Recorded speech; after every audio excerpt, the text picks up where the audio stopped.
നമസ്കാരം. ഞാൻ നിങ്ങളുടെ സ്വന്തം ശരവൺ മഹേശ്വർ. കൃഷ്ണശിലയായി എന്ന എൻ്റെ പരമ്പരയിലെ 318 എപ്പിസോഡാണിത്.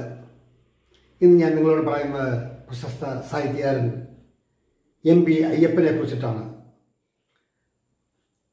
അപ്രതീക്ഷിതമെന്ന് പറയട്ടെ, ഈ ഡിസംബർ 10-ാം തീയതി വഴുതിക്കാട് പോവുകയും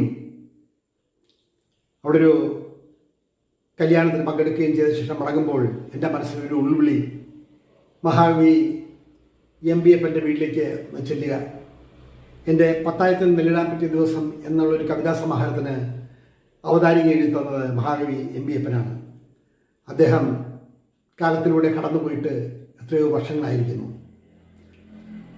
അന്ന് ഉച്ചയ്ക്ക് അവിചാരിതമായി വഴുതിക്കാടുള്ള MP അയ്യപ്പനിലൂടെ നടന്ന് ഒരുപാട് ദൂരം നടന്ന് പലരോടും ചോദിച്ച് ഒടുവിൽ അദ്ദേഹം താമസം വിട്ട് ചെല്ലുമ്പോൾ അവിടെ ഒരു സ്കൂളായി മാറിയിരിക്കുന്നു.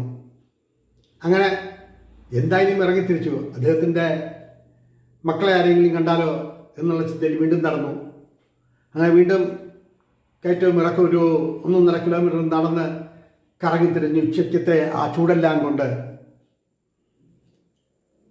ഹിന്ദി പ്രചാര സഭയുടെ അടുത്തുള്ള ടാഗോർ ഗാർഡൻസിലൂടെ ഞാൻ നടന്ന് അദ്ദേഹത്തിൻ്റെ വീട് കണ്ടുപിടിച്ചു.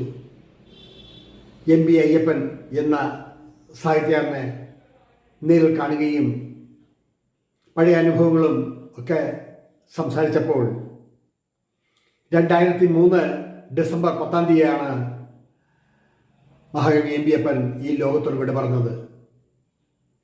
ഔചാരിതമെന്ന് പറയട്ടെ, അല്ലെങ്കിൽ അപ്രതീക്ഷിതമെന്ന് പറയട്ടെ, അതേ ദിവസം തന്നെയാണ് എന്തോ ഞാൻ അദ്ദേഹത്തിൻ്റെ മകനെ കാണാനായി ആ വീട്ടിൽ എത്തുന്നതും അദ്ദേഹവുമായി കുറേയധികം സമയം ചെലവഴിച്ചു. അന്ന് അദ്ദേഹത്തെക്കുറിച്ചിട്ടുള്ളൊരു അനുസ്മരണ യോഗവും കാര്യങ്ങളും എല്ലാം അവിടെ നടക്കുന്നുണ്ട്. അതിൻ്റെ തിരക്കിലാണ് അദ്ദേഹം.